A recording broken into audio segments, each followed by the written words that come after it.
of God. Why? Because the parable of the sower. Because if your mind is running so many places, don't care even if the greatest sower sows it, called Jesus. It don't say how many didn't listen, but there was many didn't hear. There was many that didn't change because they rejected Him. The Pharisees and Sadducees would argue against Him. They would tell Him He was wrong. They would tell Him this and that. And you want to know why? Because he that have ear to hear, let him hear. But is your mind right now running different places? You want to know why? Our feet's not shot with the preparation of gospel. With us starting at 1 and having 2 services back to back and going, man, we should be able to get some real seed and some real worship. We should be able to really get into the depths of God, and we should be able to lift Him up, and when the praise goes up, the Spirit of God comes down. And that's what we need more than anything. If you'll just leave today, start understanding this, and start going into an all-out war with Satan. Nobody goes to war at their own cause. You don't go out looking for war. No, you don't. I don't think none of you go out begging that Satan's going to cast a sickness on you or your family.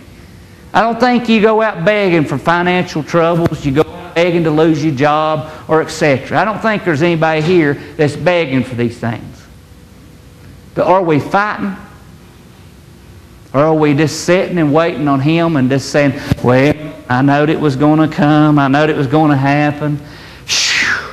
Here we go again. Daggone it. Well, I'm going to tell you what, daggone it, it's going to come no matter what. The devil is going to fight you tooth and nail to keep you out of heaven. He's going to fight you tooth and nail to keep you from enjoying the promises of God. And he's going to fight you tooth and nail to keep you from having life and having life more abundantly. And you want to know my remark to that? He's winning. I really believe in the bottom of my heart he's winning against believers today. Because I don't see people today walking around with solid peace, with solid joy, with solid love, with all these things that's really solid in their life, day after day after day, that they're solid on a solid rock called Jesus, building a house with a foundation of Jesus. Because they don't realize that little wolf is coming to huff and puff and blow your house down. He's trying to blow you down and trying to destroy you. And he's taking you apart brick by brick. He's taking a little life out of you each day. He's pulling you apart piece by piece. And if people don't learn to grow and learn the mysteries and learn how to put this armor on and learn how to fight and learn what's required of them, how to win this war, I'm going to tell you what, you're going to end up. You're going to end up like Pearl Harbor. They were helpless. They got caught off guard. Thousands died. We lost many ships, many great people that day. We lost many things. When at war and not realizing that you're at war is a terrible penalty to pay. So let me tell you, how many of you are paying a penalty today because you're at war and you don't realize that you're at war? That you're being battled and you don't realize that you're being battled? And you're falling for the trick of the enemy? You know, there's people in this place right now, I think it's falling for gossip. I do. I think that they're falling to talk about people. They're falling for it. The enemy is, and it's such an easy thing to do. It's such an easy thing that Brian could come over to me and begin to start talking, and before you know it, yeah, boy, that Will, boy, he's something. Yeah, what about old Chris? Yeah. Before you know it, you're caught up in it, man. And buddy, before you know it, it'll build a wall up between us and Will and Chris if we want to let it build. But you gotta realize the trickery that the enemy uses. And we don't do that. I hardly ever even talk to Brian at our church. We don't do that. I'm just using that as an example. I try my best to not go anywhere in gossip. I try my best if anybody brings that up to say, no. If we can't talk good about them, we're not going to talk good about them at all.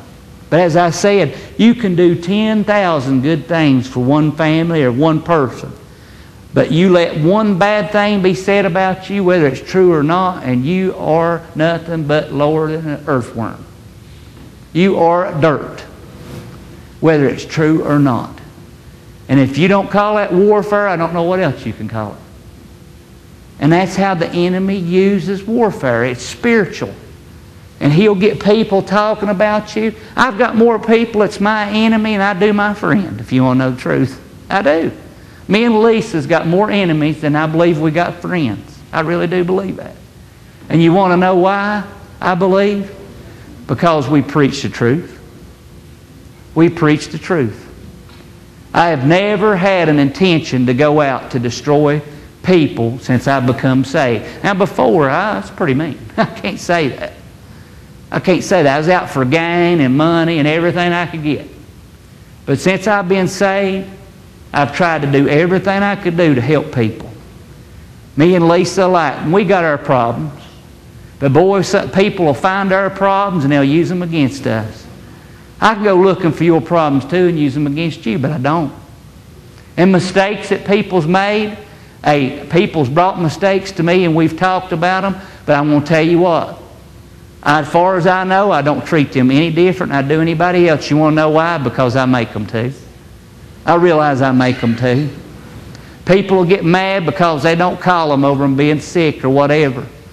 But, you know, and that same person, how many people they called? But man, we'll get mad, won't talk to people for weeks and say how horrible church people are and everything. And you know, we are. Together we are. We should be loving one another enough that we'll call and check on one another. But we should have a close enough spirit with one another. We recognize when one's in trouble. We should have a discernment of spirit enough that we recognize that when this one's having trouble, that we could be there for them. And I can tell you right now that I recognize that everybody in this place has got troubles. I can tell you when I pray for you, I know more about you than a lot of you think I know. But I will not use it against you to hurt you. Lord will not show me things to destroy you, because He knows that I don't go out here going, and you know what the Lord showed me about Sandy? She's gossiping all the time. She's been talking mean about me. Hey, I don't do that. And she, as far as I know, no, the Lord ain't showed me that about her. But He has showed me about people that has done things, said things. But He ain't showed me so that I can run out and say how mean a person they are. He ain't showed me these things to destroy them. It's called warfare. And until you recognize that warfare, I know the ones. I know who they are. And I told you who was coming. The Lord showed me. He showed me of people sitting in this church, sitting in this church house, talking about the ministry. Talking about people on the phone talking about the ministry. People talk about you. People talking, more of them talking about me and Lisa, but talking about you. But that's part of being a pastor. You take the blunt of it. But you want to know why it don't destroy me and don't make me quit? I know where the source of it come from. It's called Satan. And I know it's warfare. And I know it's part of it. And if God can't protect the ministry, I have not got a chance anyway. I ain't got a chance. And if you're letting that hold you back from doing what you need to do, I feel sorry for you. Because when you face the judgment seat of Christ, what are you going to tell Jesus? Well, I was afraid that they'd put me down. And He's going to look at you and say, and they didn't put me down?